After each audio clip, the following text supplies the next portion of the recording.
Guys welcome to your YouTube channel. ये part third है इस चैप्टर का। तो देखिए, इसमें हम challenges difficulties in logistic management पढ़ेंगे।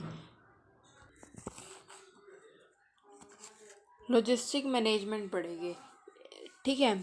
लॉजिस्टिक मतलब आपको पहले समझना होगा लॉजिस्टिक क्या होता है। लॉजिस्टिक मतलब होता है जो ट्रांसपोर्टेशन के खर्चे होते हैं मेनली, जो स्टार्टिंग से लेकर एंड तक, जब तक फिनिश गुड बन के पहुंच नहीं जाता मैन्युफैक्चर तक, वो होता है।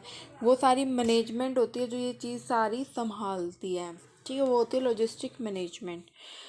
तो उसके चैलेंजेस क्या होते हैं, और एक चीज़ और बता दूँ, ये क्वेश्चन है लॉजिस्टिक वाला डिफ़िकल्टीज चैलेंजेस, ये पूछा गया था इस साल 2021 में।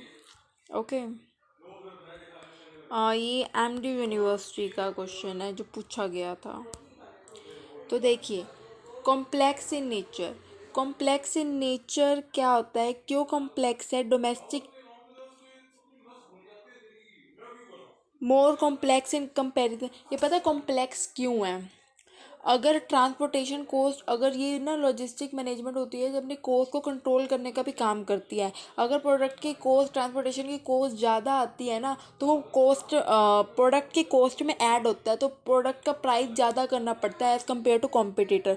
तो वो ये संभालते हैं कि कॉस्ट ना ट्रांसपोर्टेशन की ना कम से कम आए, ताकि ना वो प्रोडक्ट के प्राइस कम से कम रख पाए और अपनी मार्केट में मोनोपोली सेट कर पाए। तो कॉम्प्लेक्स इसीलिए है, अगर वो बाहर इंटरनेशनली इंपोर्ट एक्सपोर्ट का काम करती है तो उनको ट्रांसपोर्टेशन की कॉस्ट ज़्यादा पड़ेगी, तो उनको प्राइस ज़्यादा हाई सेटअप करने पड़ेंगे, क्योंकि उनको प्रॉफिट भी तो कमाना है। तो इसीलिए अगर वो डोमेस्टिक, सिर्फ डोमेस्टिक बिजनेस होता है तो उसको बस शहर शहर में ही करना है कि नहीं, तो प्रोडक्ट की इतनी कॉस्ट, ट्रांसपोर्टेशन कॉस्ट क्या आनी, तो इसलिए उसको इतना एक कॉम्प्लेक्स इन नेचर है। मोर ट्रांसपोर्टेशन को, मैंने अभी आपको कहा, वो डिफरेंट डिफरेंट नेशन में अगर वो अपने गुड्स को मैन्युफैक्चर बेचता है, सेल करता है, तो उसके खर्चा ज़्यादा पड़ेगा, तो उसको उसको अपने प्रोडक्ट का प्राइस ज़्यादा रखना पड़ेगा। Tariff and non tariff barrier, आपको पता है मैंने हर वीडियो में ये कहा है कि कुछ रिमूव कर देता है गवर्नमेंट, टैक्सेस उनको नहीं देने पड़ते, इंटरेस्ट नहीं देना पड़ता, लेकिन कई चीज़ों पर उन्हें इंटरेस्ट देना पड़ता है हाई रेट के साथ। किसी किसी चीज़ पे वो छूट देता है, लेकिन किसी किसी चीज़ पे देना पड़ता है, और वो सारा कुछ उनके कॉस्ट में ऐड होता है in form of cash. Okay.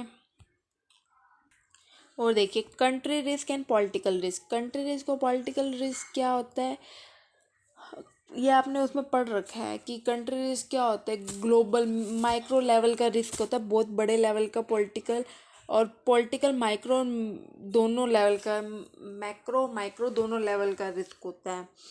Country risk ये होता है कि आपका एक कोई गवर्नमेंट की पॉलिसी में या डिसीजन में चेंज आके ना वो पूरे कंट्री के बिजनेस को अफेक्ट कर सकता है, वो होता है माइक्रो लेवल रिस्क। और पॉलिटिकल रिस्क ये होता है कोई एक पर्टिकुलर आपका पॉलिसी में या कोई भी चीज़ में चेंज आया, पॉलिटिक पार्टी में चेंज आ गया, आपकी चेंज होगी, और वो अगर कोई चेंज करते हैं, कोई आपकी एक पर्टिकुलर स्पेसिफिक बिजनेस को अफेक्ट पड़ेगा या उसे पर, ये तो वो माइक्रो लेवल। मैक्रो लेवल पे मतलब कोई एक पर्टिकुलर पूरे उसी नेचर के बिजनेस, पूरे कंट्री के नेचर ऑफ बिजनेस पे अफेक्ट पड़ेगा, ठीक है। फ्लक्चुएशन इन एक्सचेंज रेट, जैसा कि आपको पता है कि अगर सामने वाली कंट्री के ना रेट में इंक्रीज या डिक्रीज होता है, तो उससे के साथ ना आपके प्रॉफिट भी इंक्रीज डिक्रीज हो सकते। जैसे अगर सामने वाले की करेंसी के रेट बढ़ गया ना, तो आपको लॉस हो जाएगा, और अगर घट गया तो आपको प्रॉफिट हो जाएगा। तो उसके एक्सचेंज रेट में फ्लक्चुएशन आने के कारण, ऊपर नीचे होने के कारण, आपका प्रॉफिट कम भी हो सकता है और ज़्यादा भी हो सकता है। Risk related to over sourcing, अगर वो कुछ अनस्टैंडर्ड अनलॉजिस्टिक वो चीज़ें बनाता है ना, वो टाइम पे नहीं पहुंचती, तो उसको इस चीज़ का बहुत ज़्यादा रिस्क होता है एक मैन्युफैक्चर को। और अगर वो टाइम पे नहीं पहुंची तो वो उसको लॉस बियर खुद करना पड़ेगा। और इसमें आप पेरिशेबल गुड्स भी लिख सकते हो। अगर पेरिशेबल गुड्स है, वो आप जैसे ब्रेड है, वो एक्सपायरी डेट के बाद पहुंच रही है, तो लॉस तो आपको होएगा, ट्रांसपोर्टेशन कॉस्ट भी भरी, और आपको ट्रा और ब्रेड का भी लॉस हो गया। तो ये सारे थी लॉजिस्टिक में। ऐसी पॉइंट एक दो और लिख सकते हो। कार्गो रिस्क, मैंने आपको पीछे वाली वीडियो में पढ़ा रखे, कार्गो रिस्क भी लिख सकते हो। क्रेडिट रिस्क भी लिख सकते हो, अगर उधार पे आपने दिया है तो भी वो भी पॉइंट लिख सकते हो। 16 नंबर में बहुत कुछ लिखना होता है, 6 पॉइंट्स है, तो आप वहाँ से डिफ़िकल्टीज थोड़ी बहुत ट्रांसपोर्टेशन से रिलेटेड यहाँ पे ऐड करके लिख सकते हो। मैंने आपको पेरिशेबल ट्रांसपोर्ट वो बता दिया, वाइडर स्कोप है इसका, आप ये भी लिख सकते हो, एक पॉइंट और बता दिया। तो ऐसे ही लिख देना। अभी डिफ़िकल्टीज आती है इंटरनेशनल मार्केट में, डिफ़िकल्टीज क्या होती है। फर्स्ट पॉइंट क्या आता है,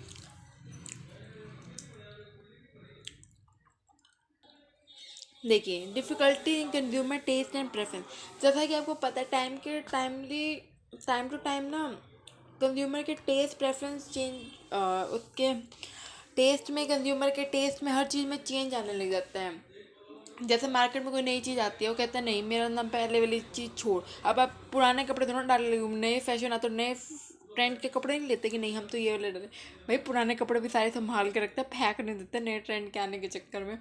लेकिन वो कभी कभी डाल लेता है, लेकिन सारे कहते हैं नहीं हम ना ट्रेंडी कपड़े डालेंगे, ऐसे पहनेंगे ऐसे पहनेंगे।